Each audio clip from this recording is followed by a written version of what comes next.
don't try to write for Roy Orbison. I just try to write a song. I don't write a melody and put words to that, or write poems and put melody to that. It has to come all at once. One feeds the other. So in doing that, it comes out a bit unusual. Sometimes very pretty and very nice, and then at other times it'll drive you crazy. I like to get the title and the story line already together, and then just sit down for a work period, and I won't even start on that song. It's just a gift that falls right in your lap when you're working. When you work very hard, there it is, and it's finished. The very first song that I ever learned was You Are My Sunshine, and it was my father had taught me 3 chords on the guitar. He taught me this one, which doesn't sound well. There's a better way to play it, but it was that was the chord, and then this chord, and this chord, and this one. Still sounds bad.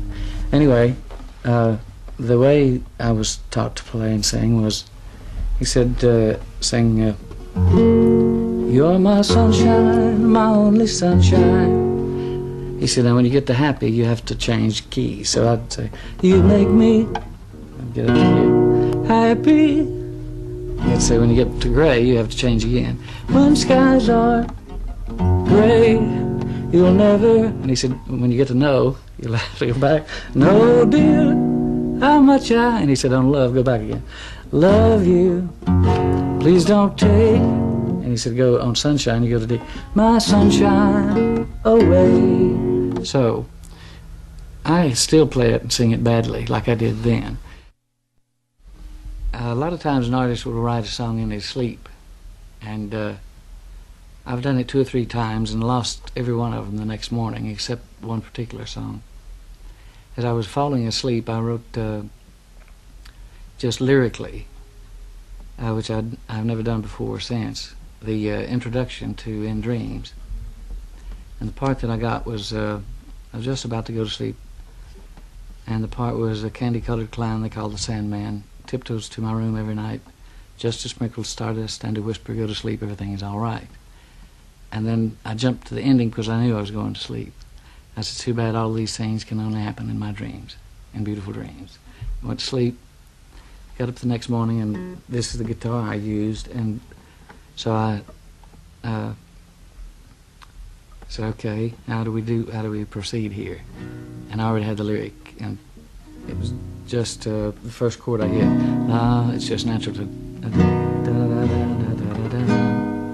tiptoes to my room every night, like that. Go to sleep, everything is all right. And then I close my eyes and drift away. This is the part that I filled in. Into the magic night I softly say a silent prayer, like dreamers do, then fall asleep to dream my dreams of you. In dreams I walk with you. So I got to the end. It's too bad, I'm gonna sing this low. It's too bad that all these things can only happen in my dreams. Only in dreams, in beautiful dreams. So it took about 20 minutes altogether for that song. The intro to Pretty Woman, I was doing that on a 12-string guitar. But anyway,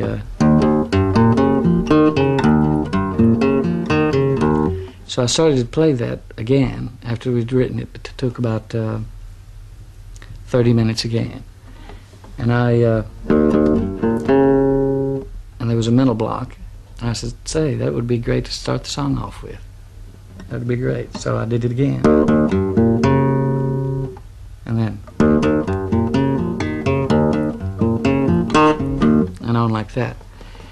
And so that was not, it's something that you feel that you don't design. It's not altogether a mistake, but it's not planned. Only the Lonely started off very slowly. It was, this is the way the melody went. Da, da, da, da, da, da, da, da, da.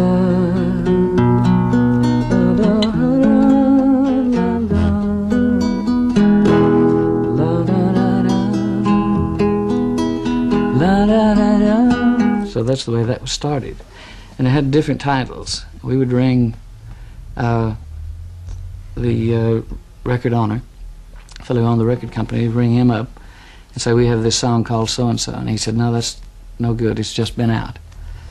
And so we'd rewrite, and I'd call again, I'd say, we got another title. He said, that's no good, that was a hit about 2 years ago. So finally, I said, I've got the title of the song is written, it will not be changed.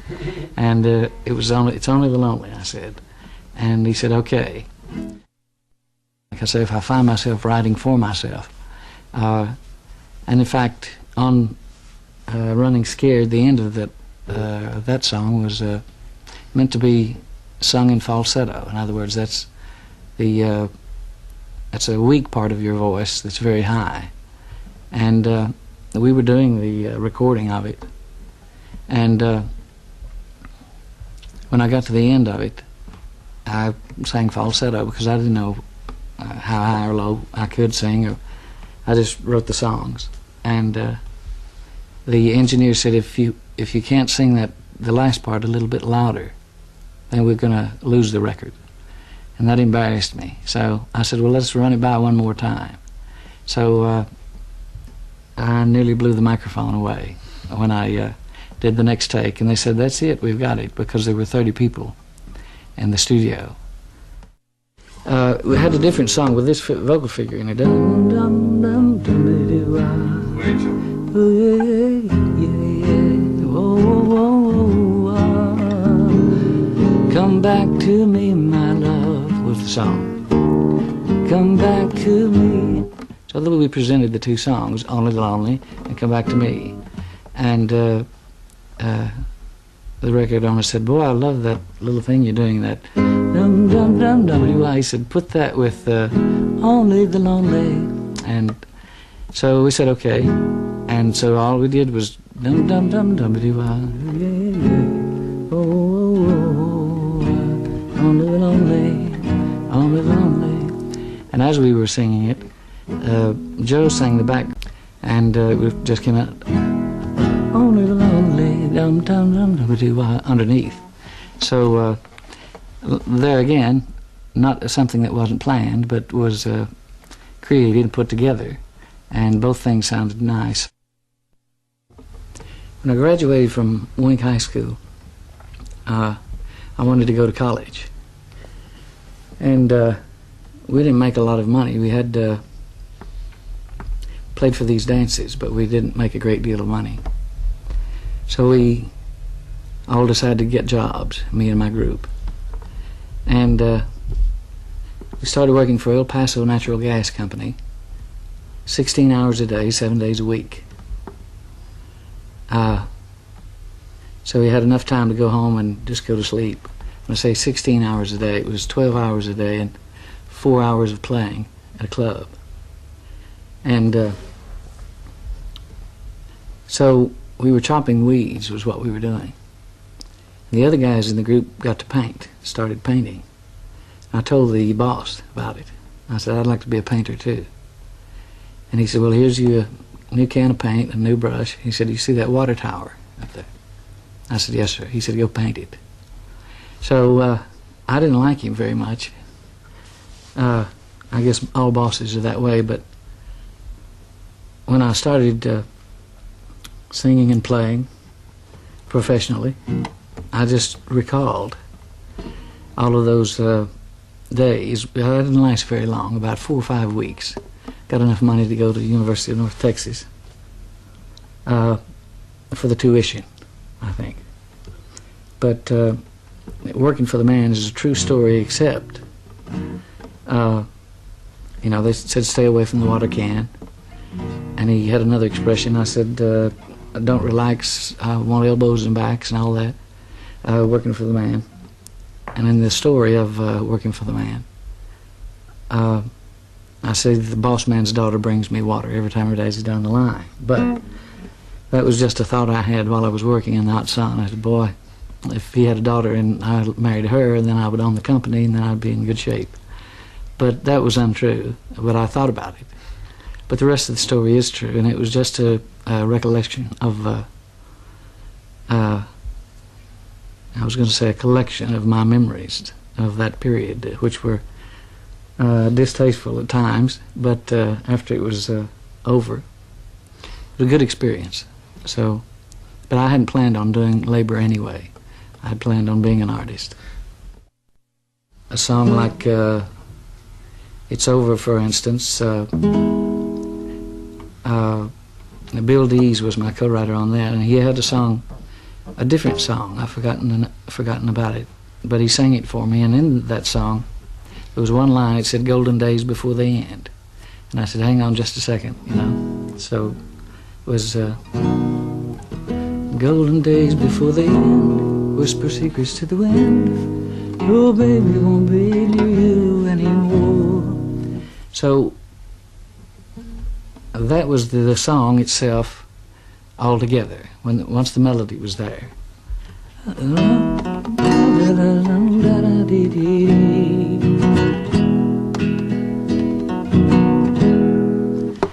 So,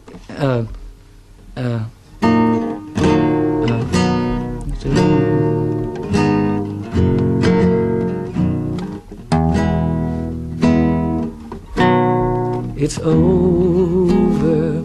So the whole line, golden days before the end. Once I came in with whisper secrets to the wind, your baby doesn't love you anymore. Then it was that tells the whole story. You know something is over before anything has happened, before you realize it. And it's really more than just a feeling. It's a very profound thing, but it's very difficult to put into a song unless you're very honest about it, and I always try to be when I write. Crying was about, it was a true story. I had seen a girlfriend of mine that I'd broken up with, and I waved to her, and I should have driven the car right over to where she was. But I played it cool and drove on down the street about a block and started big old tears in my eyes, you know. And then when I got old enough to relate the story,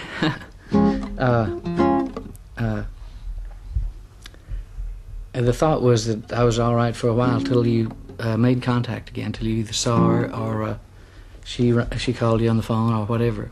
And in this case, I saw her. And so it was a feeling that it was not difficult to write. It was difficult to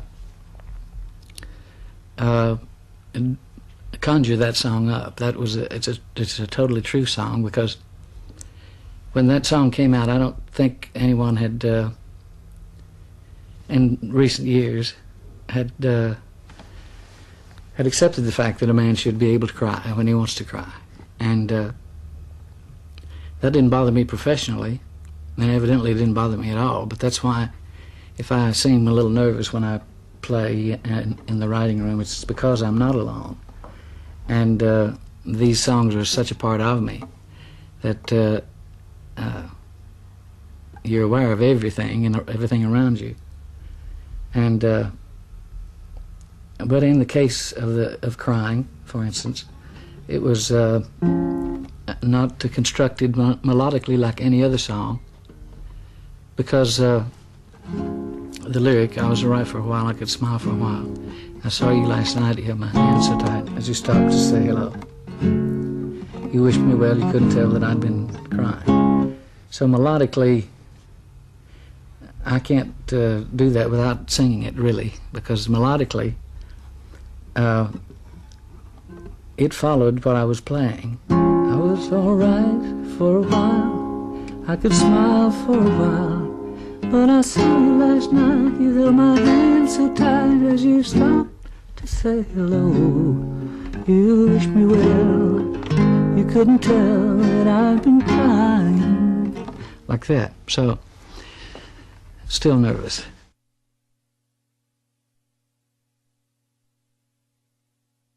Blue Bayou is basically just a story about wanting to go home. You're away from home, and you want to go back and do what it is that you do to relax. And some of the lyric in there is, you know, where you sleep all day and fish and do things like that.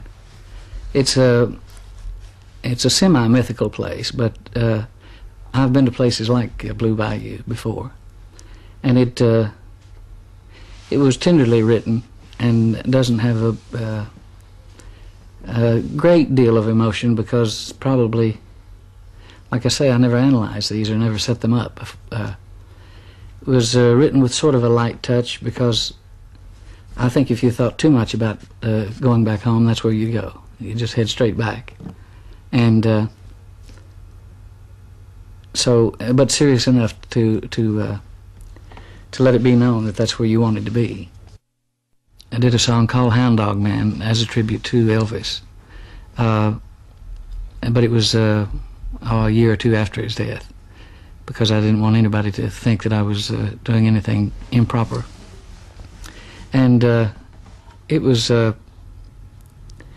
quite emotional. I couldn't sing the song at the first attempt. I said, "Excuse me," and then we recorded something else, did another recording, and then I think the next night I sang it. But no particular story on that, except one's friend love for another. The first song that I ever finished was a song called Down the Line, and it was I was at the university. It was college at the time. It wasn't a university, but I had a friend who was going to the drugstore, and then he was going to come back. So my drummer friend and I sat there, and we said, "Let's write a song before Joe gets back." And so we just took all the hip expressions of the day, and they were very early. You can't be my loving baby, you ain't got the style. I'm gonna get some real old love, drive cool cat wild. You gotta roll, move on down the line. Goes on like that, but real cool and gone and all that stuff. And it turned out to be the backside of my first hit record. But it was also a hit for Jerry Lee Lewis and a hit for Ricky Nelson. But that was like a time capsule. That's what that was. I feel so bad, I've got a worried mind. I'm so lonesome all the time, since I left my baby behind on Blue Bayou.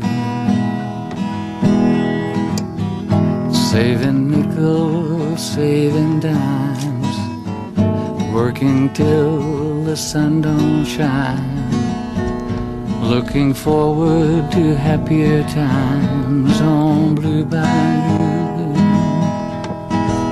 I'm going back someday, come what may, to Blue Bayou.